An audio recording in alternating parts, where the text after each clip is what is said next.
Hello and welcome everyone, this is SN institute. My name is Saifullah. आज हम लोग electrostatics का 4th लेक्चर शुरू करने जा रहे हैं, जो है कूलम्ब्स लॉ के बारे में हम लोग पढ़ेंगे। और इससे पहले जो लेक्चर्स हम लोगों ने पढ़ा था इलेक्ट्रिक चार्ज का कॉन्सेप्ट और उससे रिलेटेड न्यूमेरिकल्स वगैरह और डीपीपी वगैरह जो भी बनाया था, अगर आप में से जो भी न्यू स्टूडेंट्स हैं और आपने नहीं पढ़ा है तो वो ज़रूर लेक्चर्स कंप्लीट कीजिए, डिस्क्रिप्शन बॉक्स में दिया हुआ है। और आज जो हम लोग शुरू करने जा रहे हैं कूलम्ब्स लॉ ही का इम्पोर्टेंस जो है वो आगे जाकर के इलेक्ट्रोस्टैटिक्स में जितना भी कॉन्सेप्ट आएगा वो सारा का सारा कूलम्ब्स लॉ से ही रिलेट रहेगा। तो इसलिए आपको ये कूलम्ब्स लॉ समझना ज़रूरी है। तो आज हम लोग कूलम्ब्स लॉ पढ़ेंगे और वीडियो को पूरा एंड तक देखिएगा ताकि पूरी बात अच्छे से समझ में आ जाए। अगर आप वीडियो को शुरू में ही देख करके अगर छोड़ देंगे तो फिर आपको बात पूरी तरीके से क्लियर नहीं हो पाएगी और कॉन्सेप्ट सही से क्लियर नहीं हो पाएगा। इसलिए ज़रूरी ये है कि आप अगर कॉन्सेप्ट को समझना चाहते हैं और साथ ही साथ न्यूमेरिकल बनाना चाहते हैं तो आप वीडियो को पूरा कंप्लीट देखें। तो चलिए हम लोग स्टार्ट करते हैं कूलम्ब्स लॉ। देखिए कूलम्ब्स लॉ है क्या चीज़, तो ये बात समझना ज़रूरी है कि कूलम्ब्स लॉ, पहला पॉइंट ये याद रखना है कि कूलम्ब्स लॉ दो चार्ज के बीच लगने वाला एक फोर्स है जो कूलम्ब्स के जरिए बताया गया था। कूलम्ब्स एक साइंटिस्ट था, उसके जरिए दिया गया था कि जब दो चार्ज आपस में रखा जाता, दो पॉइंट चार्ज यूनिवर्स में कहीं पर भी रहेगा, तो उसके दरमियान में, उसके बीच में जो फोर्स एग्जर्ट होगा उसी को ही कूलम्ब्स लॉ कहते हैं। जैसे न्यूटन ने ग्रेविटेशनल लॉ दिया था उसी तरीके से कूलम्ब्स ने कूलम्ब्स लॉ दिया। तो वो क्या कहता है कि according to it any two stationary point charge, याद रखिएगा पॉइंट चार्ज होना चाहिए। वो पॉइंट चार्ज कहाँ? यूनिवर्स में। या तो पॉइंट चार्ज क्या रहेगा? अट्रैक्ट करेगा और रिपेल करेगा। ये बात आप जानते हैं कि चार्ज कब अट्रैक्ट करता है और चार्ज कब रिपेल करता है। तो each other with a force, एक फोर्स से करेगा। अब वो जब करेगा तो क्या होगा कि the force between two charges, इन जो फोर्स लग रहा होगा वो डायरेक्टली प्रोपोर्शनल होगा product of magnitude of the charges. यानी ये जो पॉइंट है, ये जो स्टेटमेंट है, यही स्टेटमेंट आपका कूलम्ब्स लॉ है। अब इसको हम लोग समझते हैं कि ये स्टेटमेंट किस तरीके से कूलम्ब्स लॉ है, तो समझिएगा। देखिए दो पॉइंट चार्ज हमने लिया, एक लिया Q1 और एक दूसरा पॉइंट चार्ज लिया Q2। ठीक, Q1 और Q2 दोनों के वो रखा कहाँ? एक डिस्टेंस R है, दोनों के बीच का डिस्टेंस R है। Q1 और Q2 के दोनों के बीच का डिस्टेंस क्या है? R है। अगर ये चार्ज और ये चार्ज दोनों पॉजिटिव रहेगा, ठीक है, पॉजिटिव और पॉजिटिव, पॉजिटिव नेचर का रहेगा, तो फोर्स दोनों के बीच कैसा लगेगा? अट्रैक्टिव या रिपल्सिव। तो आप ये जानते हैं दोनों के बीच रिपल्सिव फोर्स लगेगा। किस तरह का फोर्स लगेगा? Repulsive force. और वो कैसे हम शो कर सकते हैं? इस तरीके से, यानी इस पर फोर्स लगा, 2 पर लगा, किसके जरिए? 1 के जरिए। तो फोर्स ऑन 2 ड्यू टू 1। और 1 पे लग रहा है किसके जरिए? 2 के जरिए। तो फोर्स ऑन 1 ड्यू टू 2। तो ये हो गया। ये क्या बता रहा है कि ये रिपल्सिव फोर्स हो रहा है। दोनों पॉजिटिव भी हो सकता है, दोनों नेगेटिव भी हो सकता है। ये बात याद रखना। लेकिन अगर जब चार्ज दो पॉइंट चार्ज अगर अपोजिट नेचर का होगा, यानी एक पॉजिटिव और दूसरा क्या? निगेटिव।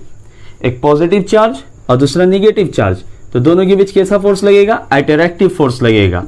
दोनों के बीच जो फोर्स लगेगा वो लगेगा अट्रैक्टिव फोर्स। ये बात याद रखना है, अट्रैक्टिव फोर्स लगेगा दोनों के बीच।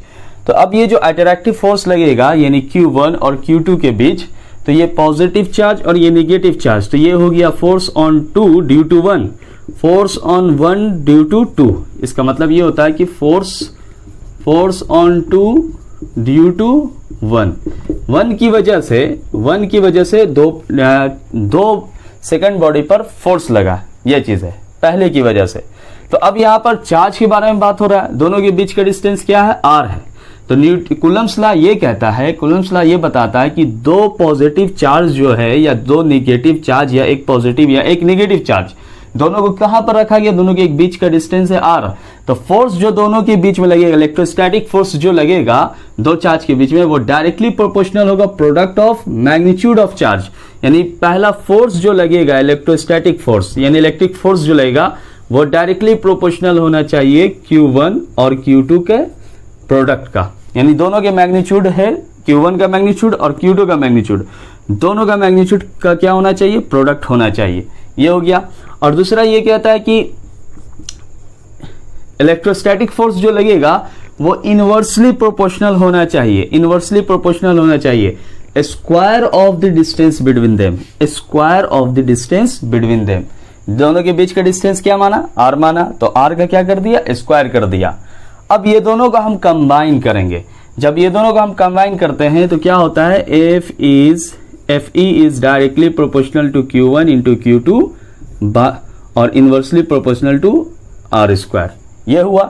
अब यहाँ पर प्रोपोर्शनलिटी को जब हटाते हैं हम तो हम क्या लिखते हैं, F इलेक्ट्रोस्टैटिक फोर्स बराबर, यानी कूलम फोर्स बराबर जो होगा, कूलम्स लॉ जो कह रहा है, यहां पर प्रोपोर्शनलिटी हटा करके K लिखते हैं Q1 into Q2 by R square. इसको उतार लीजिए आप। देखिए, तो ये बात समझ में आ गया आपको कि ये directly proportional to product of magnitude of the charges, inversely proportional to the square of the distance. अब क्या किया कि यहां पर प्रोपोर्शनलिटी हटा करके K लिखा, और ये जो K लिखा K Q1 into Q2 by R square, यही हुआ हमारा कूलम्स लॉ का फॉर्मूला, यानी यही हुआ इलेक्ट्रोस्टैटिक फोर्स का फॉर्मूला। देखिए, तो ये इलेक्ट्रोस्टैटिक फोर्स का फॉर्मूला हुआ K Q1 into Q2 by R square. अब यहां पर जो K लिखा है, ये K है क्या चीज, K क्या है, K है प्रोपोर्शनलिटी कांस्टेंट, जिसको हम कह सकते हैं प्रोपोर्शनलिटी कांस्टेंट भी कह सकते हैं, जिसे हम कूलम्स कांस्टेंट भी कह सकते हैं, कूलम्स कांस्टेंट भी कह सकते हैं, जिसे हम इलेक्ट्रोस्टैटिक कांस्टेंट भी कह सकते हैं, इलेक्ट्रोस्टैटिक कांस्टेंट। अब ये बात याद रखिएगा, यहां पर K है तो ये डाइलेक्ट्रिक कांस्टेंट नहीं है, क्योंकि डाइलेक्ट्रिक कांस्टेंट को भी K ही से इंडिकेट करते हैं। तो यहां पर जो K आ रहा है वो इलेक्ट्रोस्टैटिक कांस्टेंट उसको कहा जाएगा, या फिर प्रोपोर्शनलिटी कांस्टेंट या कूलम्स कांस्टेंट कहते हैं K। अब K का वैल्यू क्या होता है, इसको मिटा देते हैं। ठीक, ये बात आप समझ रहे हैं अच्छी तरीके से।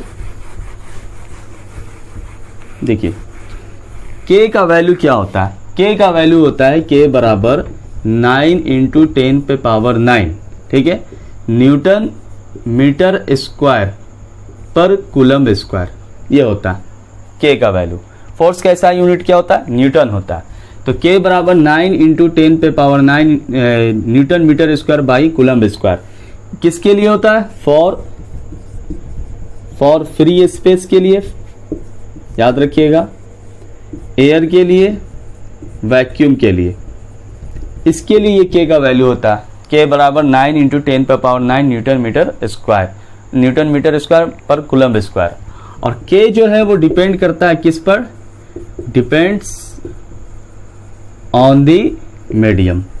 ये बात भी याद रखना, ये किस पे डिपेंड करता है, मीडियम पे डिपेंड करता है। इस पॉइंट को भी याद रखिएगा, ये जो इलेक्ट्रोस्टैटिक कांस्टेंट है ये मीडियम पर डिपेंड करता है।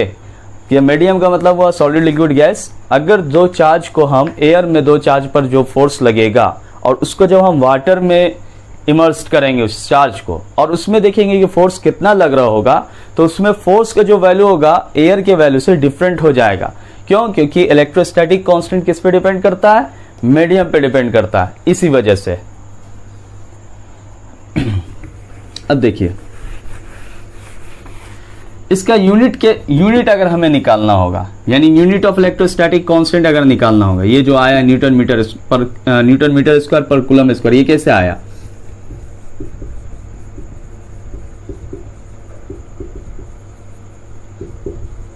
समझिए। देखिए, फोर्स बराबर फॉर्मूला हम लोगों ने क्या लिखा, K Q1 into Q2 by R square, electric force बराबर formula K Q1 into Q2 by R square. हमें K निकालना है तो K बराबर क्या हो जाएगा, F into R square by Q1 into Q2। Force का ऐसा यूनिट क्या होता है, न्यूटन, ये बात आप जानते हैं। R क्या होता है, मीटर, तो R स्क्वायर है तो क्या हो गया, मीटर स्क्वायर, यानी स्क्वायर मीटर जनरली कहेंगे, सही प्रोनाउंसिएशन है, ये सही वर्ड है। Q1 इंटू Q2 मतलब कूलम, चार्ज कैसा यूनिट, कूलम होता है, तो कूलम इंटू कूलम क्या होगा, कूलम स्क्वायर हो गया। तो ये आ गया, इसको ऐसे भी लिख सकते हैं या इसको ऐसे भी लिख सकते हैं, newton metre square coulomb inverse square. ठीक, तो ये भी लिख सकते हैं इस तरीके से। और ये जो चीज है आपके बोर्ड के एग्जामिनेशन में 1 नंबर में ये सवाल आ सकता है, पूछा जाता है कि इलेक्ट्रोस्टैटिक कांस्टेंट का ऐसा यूनिट क्या होता है, बताइए जरा इसे। ये बात समझ में आ गई एकदम आसान तरीके से, इजी वे में। अब देखिए,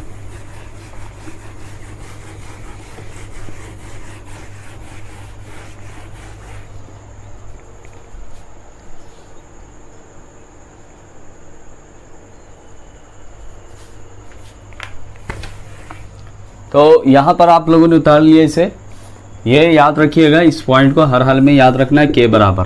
और दूसरा के बराबर, और देखिए अगर के इज इक्वल टू हमें लिखना होगा तो के बराबर होता है 1/4 pi epsilon naught which is equal to 9 into 10 पे पावर 9।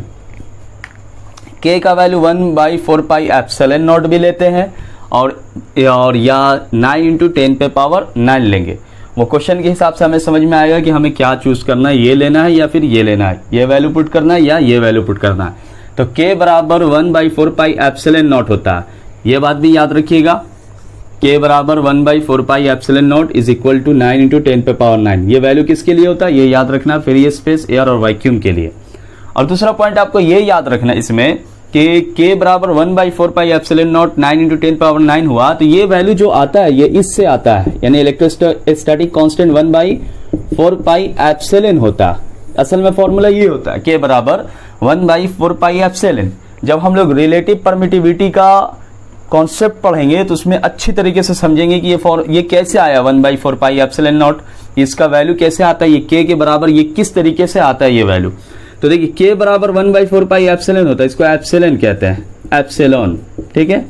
और इसको परमिटिविटी कहा जाता है, permittivity of the medium, permittivity of the medium, किसी भी मीडियम का परमिटिविटी होता है ये ई, एप्सिलॉन को कहते हैं।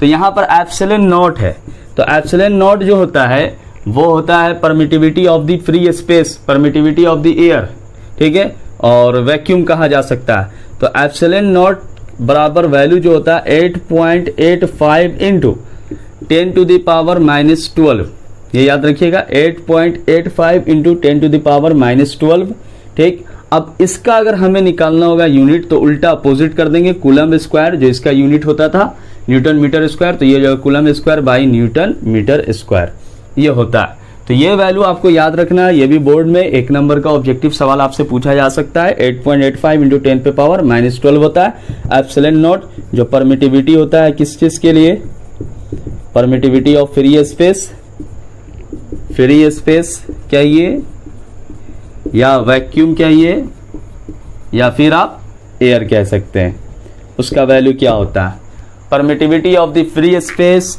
वैक्यूम और एयर, उसका वैल्यू क्या होता है 8.85 इंटू यानी epsilon naught, this is called epsilon naught. Epsilon naught is equal to 8.85 into 10 to the power -12 coulomb square by newton metre square. ये कैसे आया, देखिए एप्सिलॉन नॉट यहाँ चला जाएगा तो एप्सिलॉन नॉट बराबर क्या हो जाएगा 1/4 पाई के हो जाएगा ना, के हो जाएगा। अब ये क्या है, ये कांस्टेंट टर्म है, तो के का वैल्यू क्या होगा, के का SI यूनिट क्या है, न्यूटन मीटर स्क्वायर पर कूलम स्क्वायर, रखेंगे तो कूलम स्क्वायर ऊपर और न्यूटन मीटर स्क्वायर नीचे आ जाएगा। आप डिराइव कर सकते हैं आसान तरीके से, इजी वे में। तो इसे आप लोग उतार लीजिए, इस पॉइंट को नोट कर लीजिए, ये इंपॉर्टेंट पॉइंट है आपके लिए, आपके बोर्ड में 1 नंबर में आ सकता है ये चीज।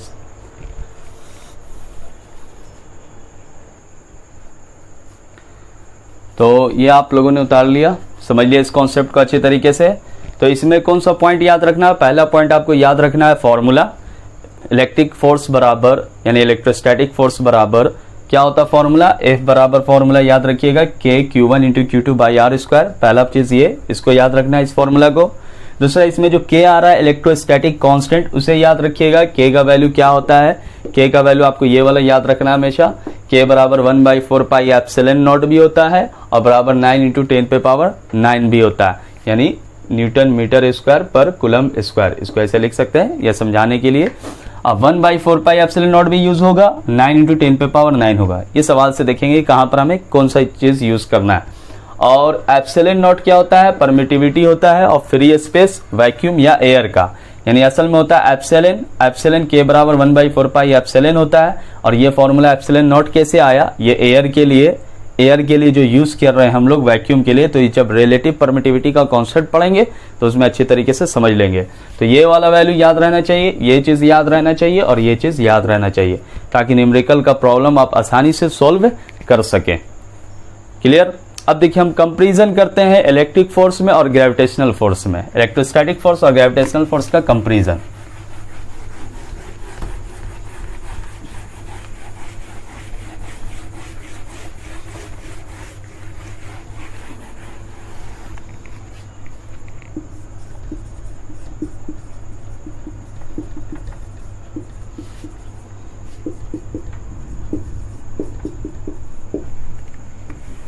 देखिए इलेक्ट्रिक फोर्स और ग्रेविटेशनल फोर्स का हम लोग कंपैरिजन देख रहे हैं। क्या कंपैरिजन है, दोनों में फर्क क्या है। इलेक्ट्रिक फोर्स और ग्रेविटेशनल फोर्स में फर्क क्या है और सिमिलरिटीज क्या है, यानी सिमिलरिटीज और डिससिमिलरिटीज देखें। तो देखिए इलेक्ट्रिक फोर्स का जो फॉर्मूला होता है आपने अभी पढ़ा, Fe बराबर के Q1 into Q2 by r square. और ग्रेविटेशनल फोर्स का आप लोग फॉर्मूला जानते हैं क्या होता है, Gm1 into M2 by r square. दो बॉडी में जो मास होता है उसके बीच में अट्रैक्टिव फोर्स लगने वाले फोर्स को हम लोग कहते हैं ग्रेविटेशनल फोर्स। तो ये हुआ चार्ज के बीच में लगने वाला, ये बॉडी जिसमें मास होगा उसके बीच में लगने वाला फोर्स होगा। पहला चीज ये फॉर्मूला हुआ। दूसरा चीज क्या है कि देखिए दोनों में सिमिलरिटीज क्या है कि दोनों फॉलोज कर रहा है, ठीक है, फॉलो कर रहा है किस चीज को, इनवर्स स्क्वायर लॉ को, इनवर्स स्क्वायर लॉ को फॉलो करता है। 1/r स्क्वायर हुआ ना इसमें भी, और ये भी फॉलो कर रहा है, ये भी फॉलो कर रहा है इनवर्स स्क्वायर लॉ को, 1/r स्क्वायर। ये भी और ये भी दोनों इनवर्स स्क्वायर लॉ को फॉलो करता है, याद रखिएगा। इलेक्ट्रोस्टैटिक फोर्स भी इनवर्स स्क्वायर लॉ को फॉलो करता है और ग्रेविटेशनल फोर्स भी इनवर्स स्क्वायर लॉ को फॉलो करता है, ये चीज। तीसरा पॉइंट ये याद रखना है इसमें कि ये जो एक्ट करता है, it acts line joining the centre of the charge,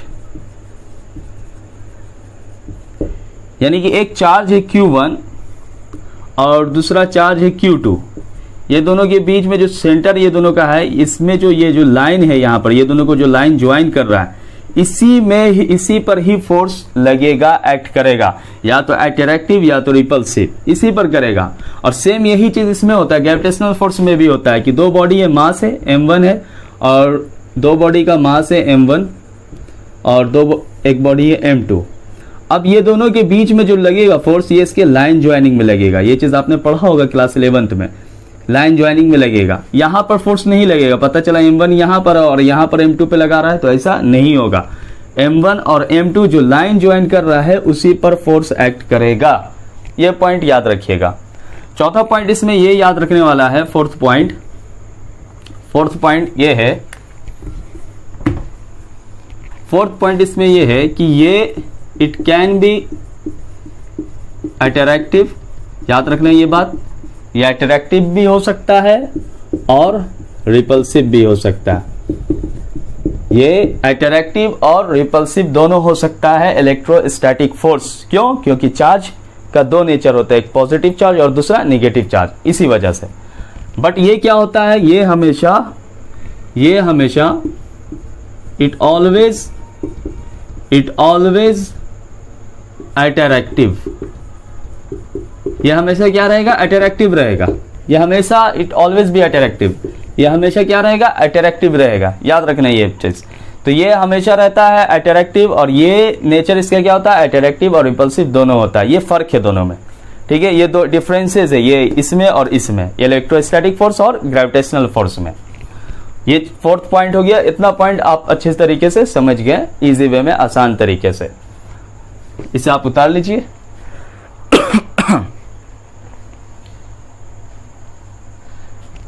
देखिए नेक्स्ट पॉइंट, देखिए ये 4 पॉइंट है जिस पर आपको याद रखना है कि ग्रेविटेशनल फोर्स और इलेक्ट्रोस्टैटिक फोर्स में क्या फर्क होता है। अब ये इलेक्ट्रोस्टैटिक फोर्स और उसका कंपैरिजन समझ में आ गया आपको अच्छी तरीके से। अब इसमें एक पॉइंट ये याद रखना है आपको अलग से, इस पॉइंट को, कि जो इलेक्ट्रोस्टैटिक फोर्स का जो वैल्यू होता है वो काफी ज्यादा होता है किससे, ग्रेविटेशनल फोर्स से। इसलिए ग्रेविटेशनल फोर्स वीक फोर्स होता है, इलेक्ट्रोस्टैटिक फोर्स क्या होता है, स्ट्रॉन्ग फोर्स होता है। इलेक्ट्रोस्टैटिक फोर्स जो होता है वो स्ट्रॉन्ग फोर्स होता है और ग्रेविटेशनल फोर्स जो होता है वो क्या होता है, वो वीक फोर्स होता है। इसीलिए देखिए हम इस पेन, ये स्केच पेन को अपने उंगली से पकड़े हुए, ये जमीन इसको नहीं खींच पा रहा। क्यों? क्योंकि हम अपने हाथ से ताकत लगा रहे हैं इस स्केच पेन पर, जो कि अर्थ से ज्यादा लग रहा है इस पर फोर्स। लेकिन जैसे ही हम छोड़ेंगे इसको तो ये क्या हो जाएगा, गिर जाएगा, जमीन खींच लेगा। तो जमीन जो फोर्स लगा रहा है, यानी अर्थ जो फोर्स एग्जर्ट कर रहा है, या कोई भी बॉडी जो ग्रेविटेशनल फोर्स लगा रहा होता है, वो वीक होता है इलेक्ट्रोस्टैटिक के मामले में। और इलेक्ट्रोस्टैटिक क्या होता है, चार्ज पे डिपेंड करता है ना। तो चार्ज कहाँ पाया जाता है, मैटर में पाया जाता है। मैटर के अंदर चार्ज पाया जाता है इलेक्ट्रॉन प्रोटॉन न्यूट्रॉन। तो इलेक्ट्रॉन प्रोटॉन न्यूट्रॉन जो उसके दरमियान में जो फोर्स लग रहा है, वो तो बहुत ही अंदर मैटर के अंदर में है, और मैटर के अंदर में तो उसके बीच का डिस्टेंस बहुत कम होता है। और ये बात आप जानिए, फोर्स जब इनवर्सली प्रोपोर्शनल टू जो बोला हमने 1/r², तो r जितना ज्यादा होगा फोर्स उतना कम लगेगा, और r जितना कम होगा फोर्स उतना ज्यादा लगेगा। ये बात आप जानते हैं, अपोजिट रिलेशन होता है। तो ये पॉइंट आपको याद रखना है हर हाल में, ठीक। अब दूसरी बात ये याद रखना है आपको कि मैग्नीट्यूड जो हम इलेक्ट्रोस्टैटिक फोर्स का, ये पॉइंट याद रखिएगा, मैग्नीट्यूड जो होता है इलेक्ट्रोस्टैटिक फोर्स का, यानी एक चार्ज और ये दूसरा चार्ज, दोनों चार्ज पर फोर्स लग रहा है, ठीक है, चाहे वो अट्रैक्टिव हो चाहे वो रिपल्सिव हो। तो force on one due to two, ठीक, magnitude of force on one due to two is equal to magnitude of force on two due to one, दोनों बराबर में होगा, याद रखिएगा। इसका मैग्नीट्यूड और इसका मैग्नीट्यूड दोनों इक्वल मैग्नीट्यूड में एक दूसरे को या तो अट्रैक्शन करेगा या फिर रिपल्सन करेगा। यानी ये इसको जितना फोर्स से लगाएगा, ये भी इसको उतने ही फोर्स से अपनी तरफ खींचेगा, ये इसको अपनी तरफ जितने फोर्स से रिपल्सन या धक्का देने की कोशिश करेगा इसको दूर फेंकने की, तो ये भी उतने ही फोर्स से इसको दूर फेंकने की कोशिश करेगा। तो इसीलिए ये सब अपने ही जगह पर रहेगा। तो ये चीज ये क्यों, क्योंकि ये स्टैटिक चार्ज है, अपने ही जगह पर प्रेजेंट रहेगा ये चीज। तो ये मैग्नीट्यूड और ये मैग्नीट्यूड बराबर होता है, याद रखना है इस पॉइंट को। तो ये पॉइंट क्लियर हो गया, ये इतना सारा पॉइंट आप समझ गए अच्छे तरीके से। इलेक्ट्रोस्टैटिक फोर्स और ग्रेविटेशनल फोर्स के बीच का कंपैरिजन आप अच्छे से सीख गए।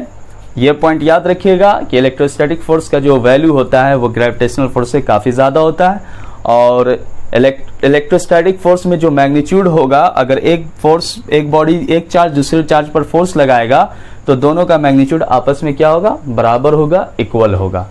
क्लियर ये बात? जब ये कॉन्सेप्ट आप सीख गए तो आपको कौन कौन सा चीज याद रखना है, फिर से F बराबर K Q1 into Q2 by R², ये याद रखना है। दूसरा K का वैल्यू याद रखना 1/4 pi epsilon naught, which is equal to 9 into 10 पे पावर 9, ये याद रखना है। एप्सिलॉन नॉट का वैल्यू क्या होता है 8.85 इंटू 10 पे पावर -12, ऐसा यूनिट के फॉर्म में लिखेगा न्यूटन मीटर स्क्वायर पर coulomb square by newton metre square. ये पॉइंट याद रखना है न्यूमेरिकल बनाने के लिए। और न्यूमेरिकल बनाने के लिए अदर यूनिट याद रखिएगा, माइक्रोकूलम, 1 माइक्रोकूलम बराबर 1 मिलीकूलम बराबर 10 पे पावर -3 कूलम, 1 माइक्रोकूलम बराबर 10 पे पावर -6 कूलम, 1 नैनोकूलम बराबर 10 पे पावर -9 कूलम, जिसको कन्वर्जन में यूज करना है, ठीक। तो अब हम लोग इस कूलम्स लॉ का जो फॉर्मूला हम लोगों ने पढ़ा, ये वाला फॉर्मूला, इस फॉर्मूला पर हम लोग न्यूमेरिकल बनाते हैं, न्यूमेरिकल को सीखते हैं किस तरीके से बनाएंगे।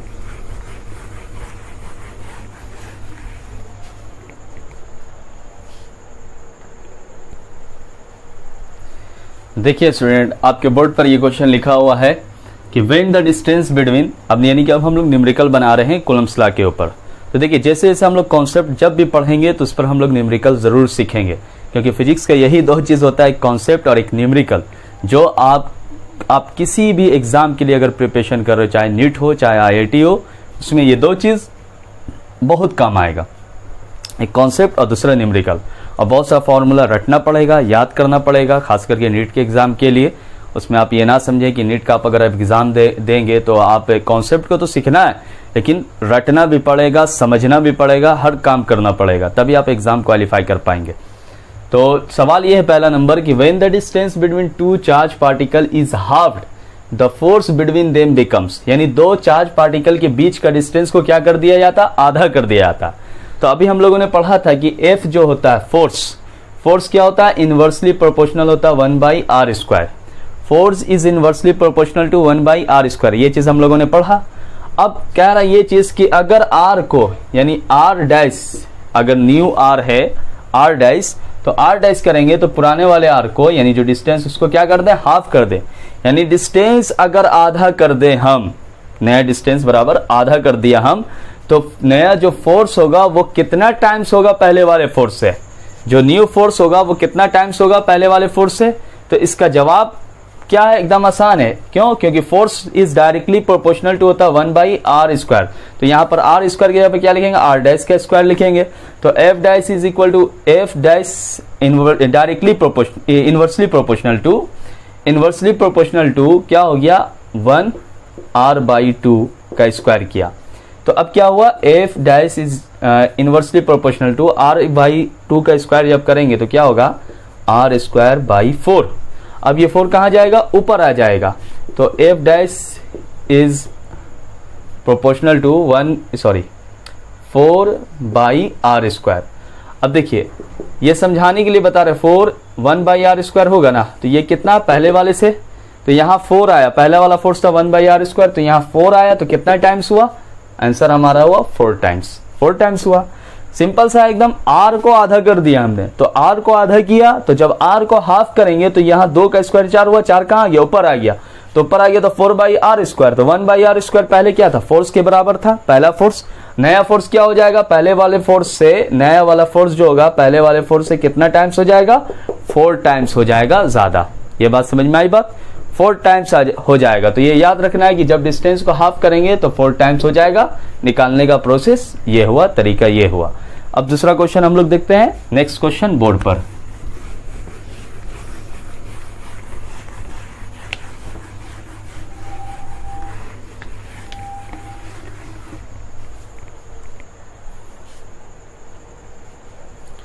देखिए नेक्स्ट क्वेश्चन आपके बोर्ड पर लिखा हुआ है, पढ़िए इसे और आप खुद से पहले सॉल्व कीजिए इस क्वेश्चन को पढ़ करके, और उसके बाद इसका सॉल्यूशन देखिए। देखिए सवाल क्या लिखा हुआ है, वीडियो को पॉज करके आप बना सकते हैं। Each of the 2 point charge are double, यानी 2 पॉइंट चार्ज है, एक Q1 और Q2, दोनों को क्या कर दिया गया, डबल कर दिया गया। And their distance is half, और डिस्टेंस को क्या कर दिया गया, दोनों के बीच का जो डिस्टेंस है उसको आधा कर दिया गया। The force of interaction became n times is, यानी कितना टाइम्स होगा, उन दोनों के फोर्स जो लग रहा था, उन दोनों के बीच में जो फोर्स लग रहा था उसका इंटरेक्शन कितना टाइम्स हो जाएगा। तो यहाँ पर ऑप्शन दिया हुआ। तो सबसे पहले आप जानते हैं कि फोर्स बराबर फॉर्मूला क्या होता है, फोर्स बराबर फॉर्मूला आप जानते हैं K Q1 इंटू Q2/r² होता है, ठीक। अब यहाँ पर K को हम हटा देते हैं क्योंकि K तो सेम ही रहेगा जनरली, तो directly proportional, F is directly proportional to Q1 into Q2/r²।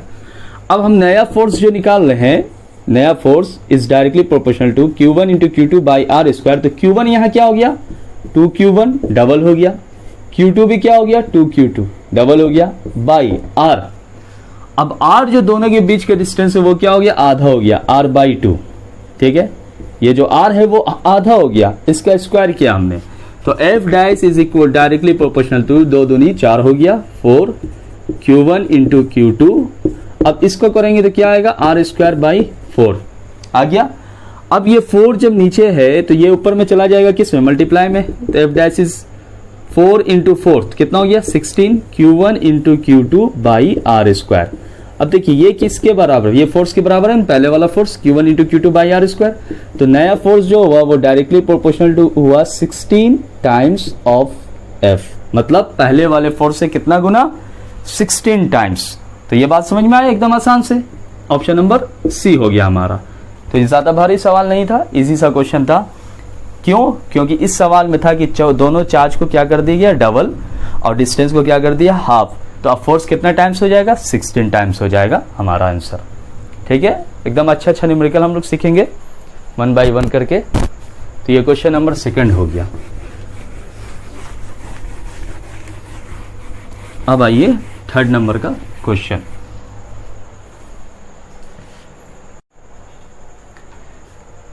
देखिए स्टूडेंट, क्वेश्चन नंबर 3rd आपके बोर्ड पर है, समझिएगा सवाल क्या है।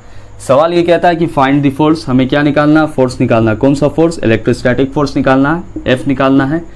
Between 2 small charged sphere having the charge of, यानी 2 स्मॉल चार्ज स्फीयर है उसके बीच में निकालना, और दोनों पर जो चार्ज है, दोनों का चार्ज का वैल्यू दिया हुआ है, यानी Q1 बराबर दिया हुआ 2 इंटू 10⁻⁻7 कूलम, और Q2 बराबर दिया हुआ है 3 इंटू 10⁻⁻7 कूलम, ठीक है, 3 इंटू 10⁻⁻7 कूलम।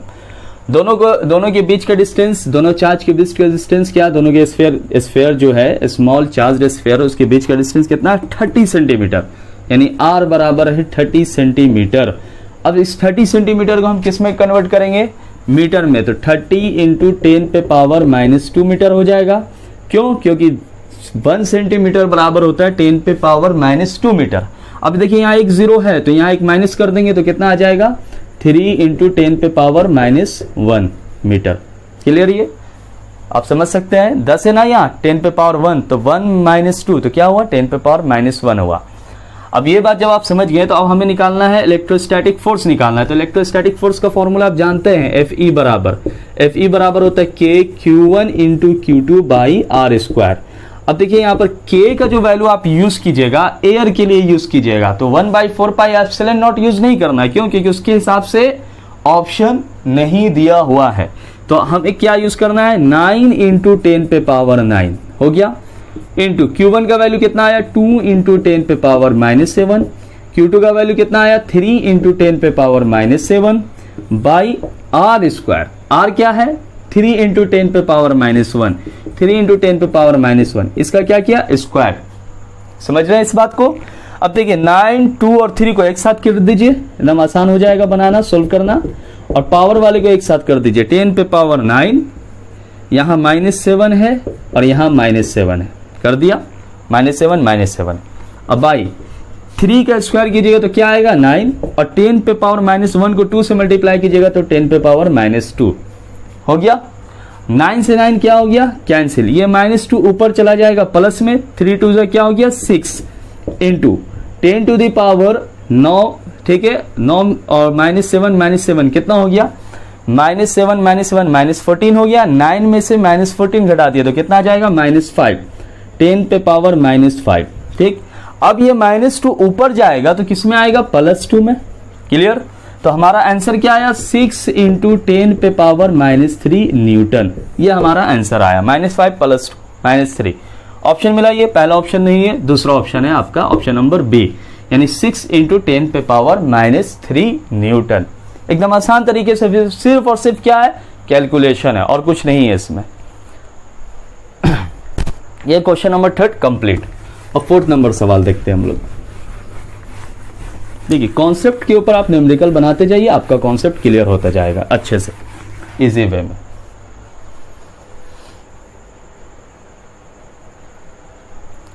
देखिए स्टूडेंट, क्वेश्चन नंबर 4 आपके बोर्ड पर लिखा हुआ है, इसे आप पढ़ करके बना सकते हैं, क्योंकि सवाल में फोर्स कह रहा है निकालने के लिए, फाइंड द फोर्स। अभी आपने इससे पहले क्वेश्चन बनाया और खुद से सवाल इस क्वेश्चन को खुद से सोल्व कीजिए, और सोल्व करने के बाद जरा देखिए कि आंसर आपका आ रहा है या नहीं आ रहा। चलिए देखते हैं, वीडियो पॉज करके करना है ये चीज। क्वेश्चन देखिए, find the force between 2 charge each of 20 millicoulomb, यानी 2 चार्ज दिया हुआ, 2 चार्ज रहता है जनरली, तो 2 चार्ज है, हर का वैल्यू कितना दिया हुआ, 20 millicoulomb, separated by a distance of 20 centimetre, यानी Q1 बराबर दिया हुआ 20 मिली कूलम।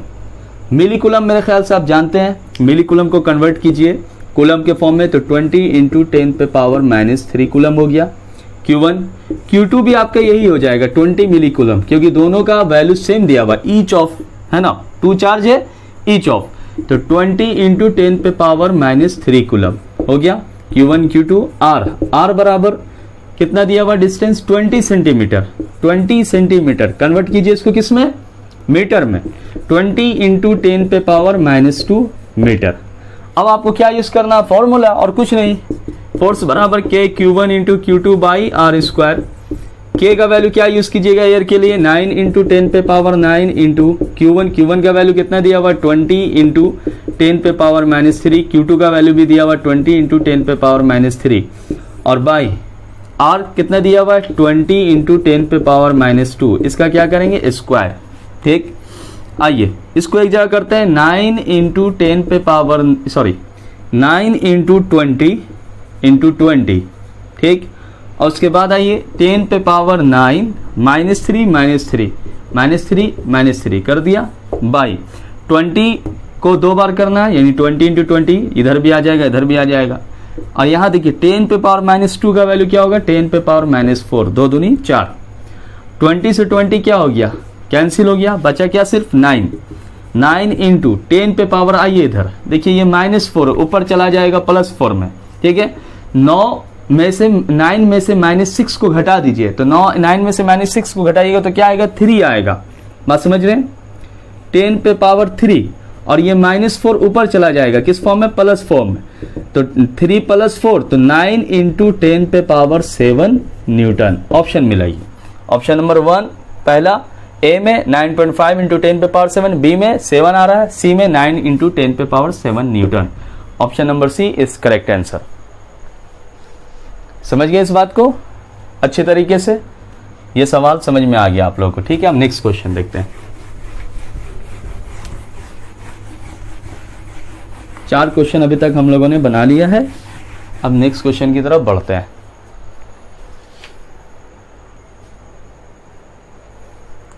देखिए नेक्स्ट क्वेश्चन आपके बोर्ड पर लिखा हुआ है, क्वेश्चन नंबर 5।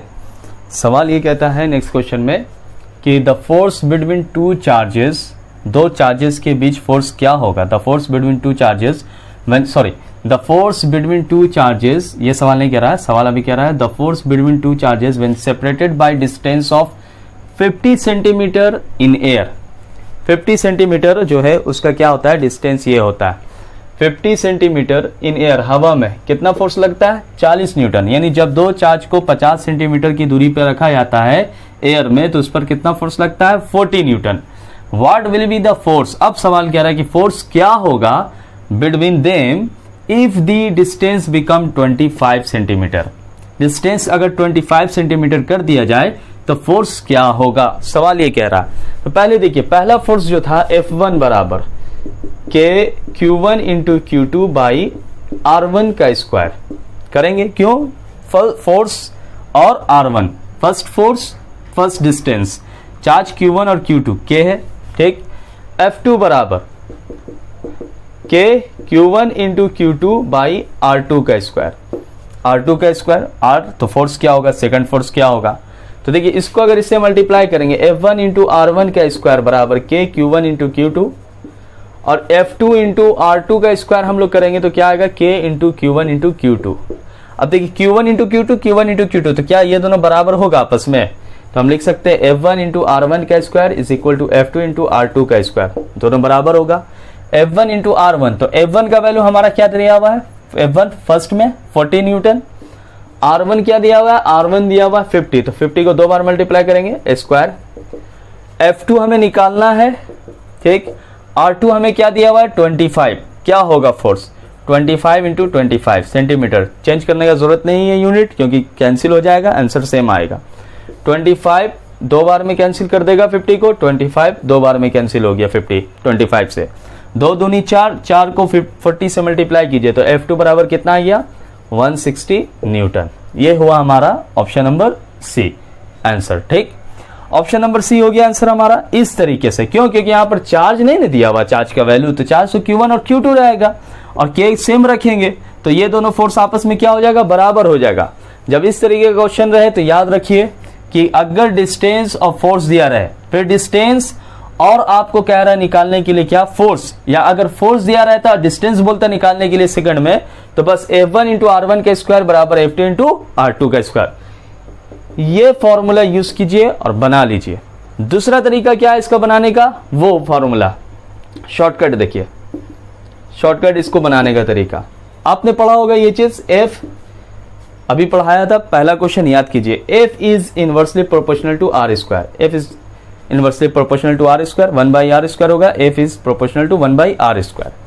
R क्या कर दिया, आधा, तो R जब आधा कर देंगे हाफ, क्यों, क्योंकि 50 से 25 नहीं हो रहा है तो R क्या हो रहा है, हाफ हो रहा है, आधा हो रहा है, तो R ऊपर स्क्वायर किया तो ये 2 का स्क्वायर 4 आएगा, 4 ऊपर चला जाएगा, तो 4 टाइम्स F आता था ना, पहला सवाल में बताया था।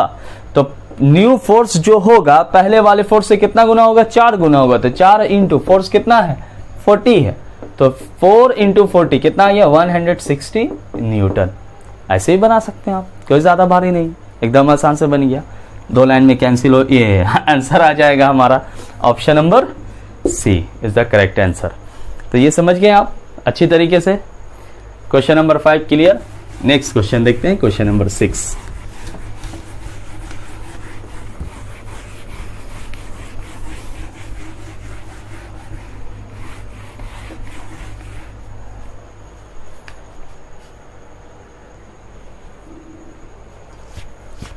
देखिए स्टूडेंट, अब क्वेश्चन नंबर 6 है आपके बोर्ड पर इस सवाल में देखिए क्या कहता है, कह रहा है ये सवाल कि two similar and equal charges repel each other. दो सिमिलर और इक्वल चार्जेस है, दोनों एक दूसरे को क्या करता है, रिपेल करता है। तो मतलब चार्ज कैसा होगा, या तो दोनों निगेटिव होगा या तो दोनों पॉजिटिव होगा, तब रिपेल करेगा। दोनों रिपेल करता है एक फोर्स से, फोर्स दिया हुआ है, यानी दो चार्ज है और उसका फोर्स, दोनों के बीच का जो फोर्स लग रहा है वो फोर्स दिया हुआ 1.6 इंटू 1.6 न्यूटन, सॉरी 1.6 न्यूटन। जब इसको प्लेस्ड किया जाता, रखा जाता है, दोनों के बीच का डिस्टेंस कितना, r बराबर 3 मीटर, कोई चेंज करने की जरूरत नहीं है।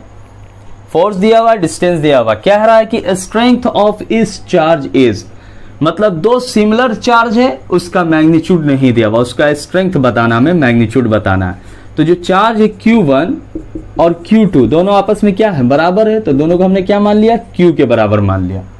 Q1 और Q2 किसके बराबर हो गया, Q के बराबर हो गया। क्लियर ये बात। अब जरा देखिए फोर्स बराबर हम लोग जो फॉर्मूला यूज करते हैं K Q1 into Q2 by r square, तो क्या हम लोग ये यूज करेंगे, Q1 और Q2 बराबर है तो Q1 का भी वैल्यू Q और Q2 का भी वैल्यू Q, तो Q इंटू Q क्या हो जाएगा, Q स्क्वायर, और बाई क्या होगा, R स्क्वायर। क्लियर। अब देखिए फोर्स का वैल्यू क्या दिया हुआ है, 1.6, K का वैल्यू क्या दिया रहता है, 9 इंटू 10 पे पावर 9 होता है, ठीक, और इंटू क्या हुआ, Q स्क्वायर, और बाई R का वैल्यू कितना है, 3 का स्क्वायर किया। हमें Q स्क्वायर का वैल्यू बताना है, तो देखिए यहाँ पर Q square is equal to, Q square ये इससे मल्टीप्लाई होगा 1.6 इंटू 3 का स्क्वायर क्या हो गया 9, और बाई, और उसके बाद आइए ये नीचे आ जाएगा 9 इंटू 10 पे पावर 9, ठीक। अब ये हटाएंगे तो क्या आएगा, नीचे 10 आएगा, 9 से 9 क्या हो गया, कैंसिल हो गया। जब 9 से 9 कैंसिल हो गया हमारा वैल्यू, ठीक, तो Q स्क्वायर बराबर क्या, इस 9 यहाँ 1 है तो इसको ऐड करेंगे, 9 और 1 क्या होगा, 10, प्लस 10 ऊपर जाएगा तो क्या होगा, 10 पे पावर माइनस 10 हो जाएगा। क्लियर। तो यहाँ स्क्वायर है तो जब हटाएंगे तो इधर क्या होगा, स्क्वायर रूट 16 इंटू 10 पे पावर माइनस 10, तो Q बराबर क्या होगा, अंडर रूट 16 का वैल्यू होता है 4 और 10 पे पावर माइनस 10 का वैल्यू होता है 10 पे पावर माइनस 5 कूलम, ठीक। ये हमारा आ गया आंसर। ऑप्शन मिला ये A बराबर 40 माइक्रोकूलम, 20 माइक्रोकूलम, 4 माइक्रोकूलम, सब माइक्रो में दे रहा, यानी इसको हमें लाना है माइक्रो में। अब जानते हैं 1 माइक्रो बराबर होता है 10 पे पावर माइनस 6, तो Q बराबर आना चाहिए माइक्रो में। तो अभी आंसर हमारा कंप्लीट तो हो चुका है, बट इसको कन्वर्ट करना है, तो यहाँ -6 लाने के लिए यहाँ -5 है, तो 10 पे पावर 1 से मल्टीप्लाई करना पड़ेगा।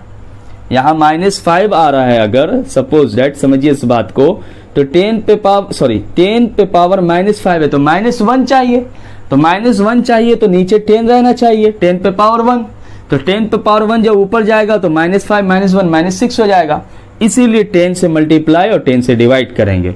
इसको मल्टीप्लाई किया 10 बाई 10 से, तो 10 बाई 10 से करेंगे तो 4 को 10 से मल्टीप्लाई कर दिए, क्या आया 40, और 10 पे पावर यहाँ 1 है, ऊपर जाएगा -10 पे पावर -5 -1, तो कितना हो गया 40 इंटू 10 पे पावर -6, 40 इंटू 10 पे पावर -6 को क्या कह सकते हैं, 40 माइक्रो कूलम। ये हमारा आंसर हुआ, ऑप्शन नंबर A। समझ गए चार्ज का वैल्यू। तो दोनों चार्ज का मैग्नीट्यूड क्या होगा, Q1 का भी वैल्यू होगा 40 माइक्रो कूलम और Q2 का भी वैल्यू होगा 40 माइक्रो कूलम। तो ये सवाल क्वेश्चन नंबर 6 आप सीख चुके हैं। अब क्वेश्चन नंबर 7 देखते हैं हम लोग।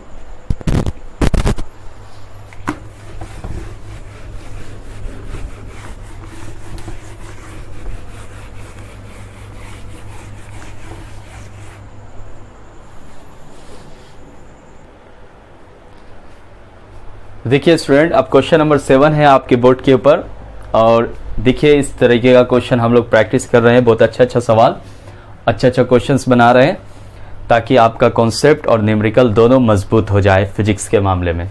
तो सवाल क्वेश्चन नंबर 7 क्या कहता है कि the electrostatic force on a small sphere of charge 0.4 microcoulomb due to another small sphere of charge 0.8 microcoulomb in air is 0.8 newton. कहता है कि दो स्मॉल स्फीयर है, दोनों पे क्या चार्ज दिया हुआ है, Q1 0.4 माइक्रोकूलम। इसको चेंज करेंगे 0.4 इंटू 10 पे पावर -6 कूलम माइक्रो को। Q2 दिया हुआ है कितना 0.8 माइक्रो कूलम, 0.8 इंटू 10 पे पावर -6 कूलम। देखिए कन्वर्जन बहुत जरूरी है। और दोनों के बीच में जो फोर्स लग रहा है वो फोर्स कितना है 0.2 न्यूटन। ठीक, हमें क्या करना है, डिस्टेंस निकालना है। डिस्टेंस किसके बीच का निकालना है, distance between the two sphere, यानी आर निकालना है। आर हमें पता नहीं है, ऑप्शन दिया हुआ आर हमें निकालना है। तो फॉर्मूला हम लोग जानते हैं, एकदम आसान तरीके से जानते हैं फॉर्मूला। किस तरीके से निकालेंगे, F बराबर के Q1 into Q2 by r square. तो आर स्क्वायर बराबर क्या हो जाएगा, के Q1 into Q2 by F हो गया, सिंपल सा। K का वैल्यू क्या हो गया 9 इंटू 10 पे पावर 9। Q1 का वैल्यू कितना हुआ 0.4 इंटू 10 पे पावर -6। Q2 का वैल्यू 0.8 इंटू 10 पे पावर -6 और बाई। ठीक, फोर्स कितना दिया हुआ है 0.2। ठीक, अब देखिए 0.4 ये हटाएंगे तो 10 आएगा, ये हटाएंगे तो क्या आएगा 10 आएगा, इसको हटाएंगे ऊपर 10 जाएगा। ठीक है, अब एक 10 से एक 10 क्या हो जाएगा कैंसिल। ठीक है, 4 से ये कितना बार में कैंसिल हो जाएगा, 2 बार में कैंसिल हो जाएगा।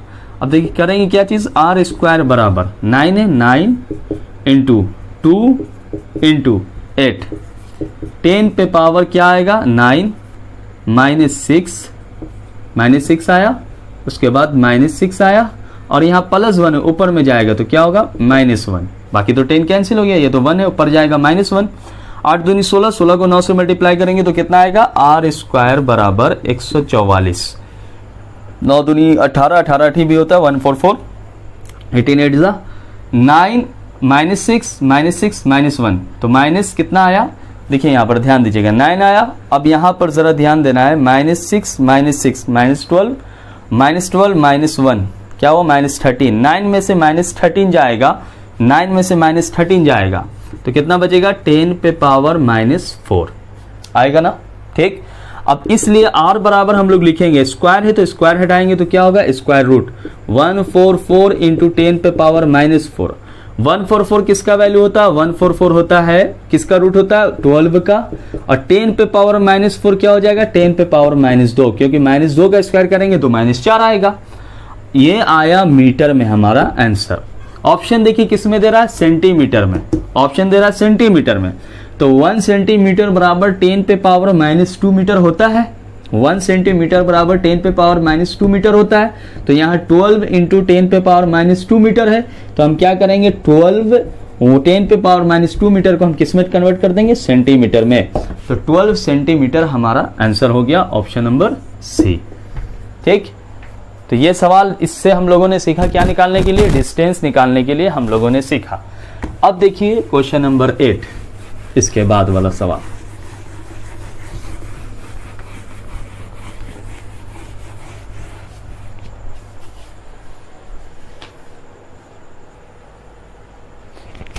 देखिए स्टूडेंट, अब नेक्स्ट क्वेश्चन हम लोग देख रहे हैं, क्वेश्चन नंबर 8। ठीक, अब देखिए सवाल क्या कहता है क्वेश्चन नंबर 8 में। क्वेश्चन नंबर 8 में कहता है कि Fg and Fe represent the gravitational and electrostatic force, यानी ये ग्रेविटेशनल फोर्स है और ये क्या है इलेक्ट्रोस्टैटिक फोर्स है, रेस्पेक्टिवली बिटवीन 2 इलेक्ट्रॉन्स, यानी 2 इलेक्ट्रॉन्स के बीच में लग रहा है ग्रेविटेशनल फोर्स भी और इलेक्ट्रोस्टैटिक फोर्स भी, at same distance. At same distance, ये पॉइंट याद रखना, दोनों के बीच का डिस्टेंस क्या है, सेम है। The ratio of Fg to Fe of the order, यानी ऑर्डर हमें बताना है Fg और Fe का, ग्रेविटेशनल टू इलेक्ट्रोस्टैटिक फोर्स का जो रेशियो होगा वो क्या होगा।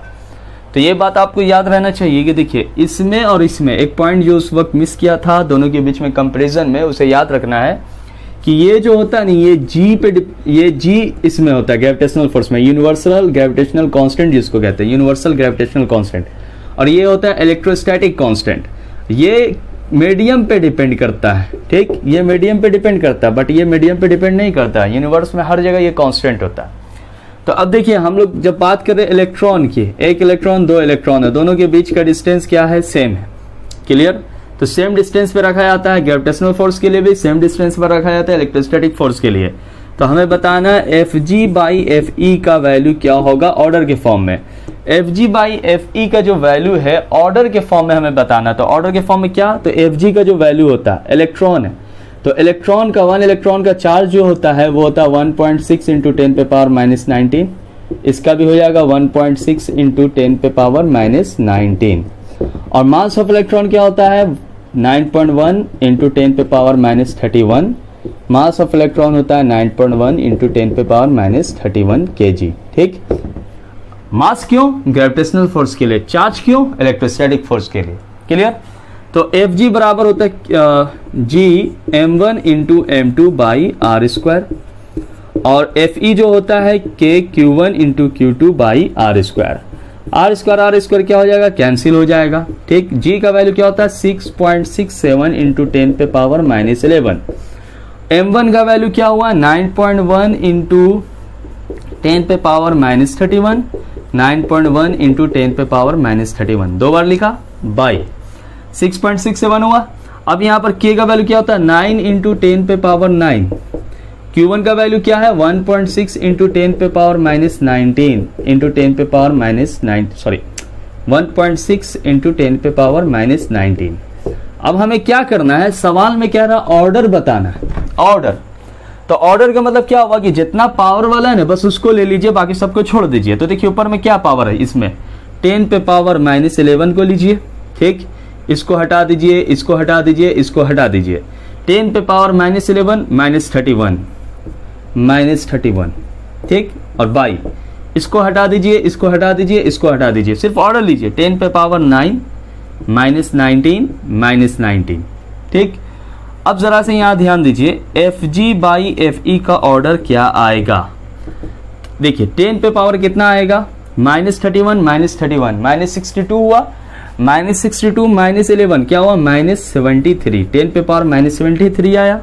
अब यहाँ आइए माइनस 19 माइनस 19 माइनस 38, 9 माइनस 38 क्या आएगा 10 पे पावर माइनस 29। Clear, minus 29। अब माइनस 29 को ऊपर भेज दिया तो 10 पे पावर माइनस 73 प्लस 29 तो कितना आ जाएगा 9 4 13 4, 10 पे पावर आ गया। ठीक है, माइनस 62 कितना आ गया माइनस 44। तो हमारा आंसर जो हुआ F G by F E का जो ऑर्डर होगा, F G by F E का ऑर्डर होगा 10 पे power minus 44, option number C हमारा आंसर हुआ। ठीक है, तो ये सवाल समझ गए आप।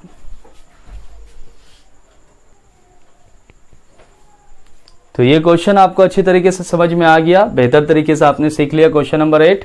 अब इसके बाद हम लोग क्वेश्चन नंबर 9 देखते हैं और 10 देखते हैं। 2 सवाल आ रहे हैं और कंप्लीट कर लेते हैं इसे।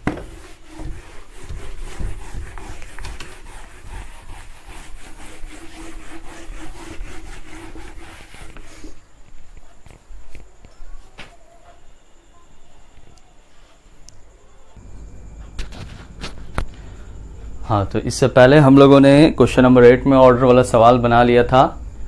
ठीक है, तो अब देखिए क्वेश्चन नंबर 9 है और क्वेश्चन नंबर 10 है। 2 सवाल यहाँ पर लिखा हुआ है और ये दोनों सवाल ज़्यादा टफ नहीं, आसान सा सवाल है, आप बना सकते हैं बिल्कुल आप खुद से वीडियो पॉज करके।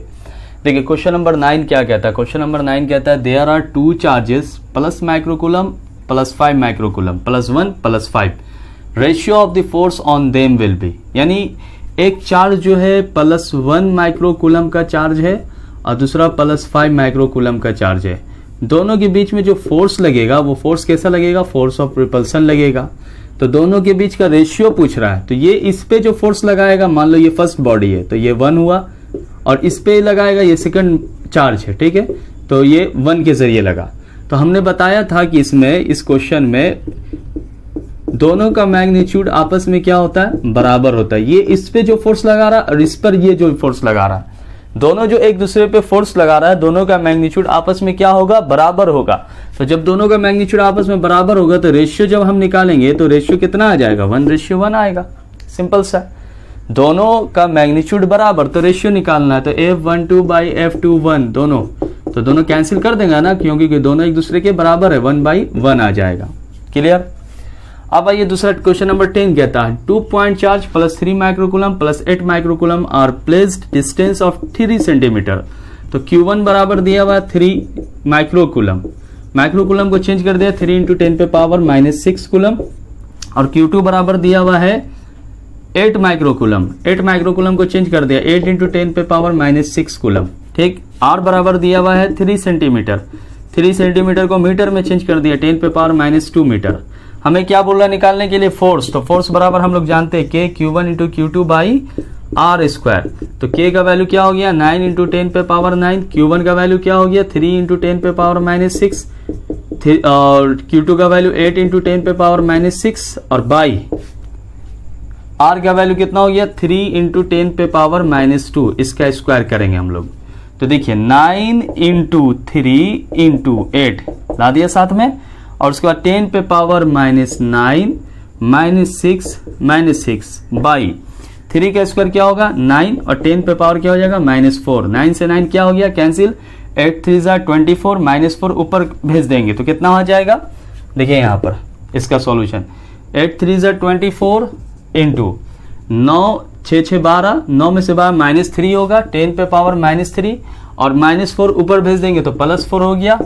24 इंटू 10 पे पावर 1, तो 24 इंटू 10 क्या होगा? 240। तो 240 न्यूटन किस में आ रहा है? ऑप्शन नंबर ए आ रहा है। समझ गए आप?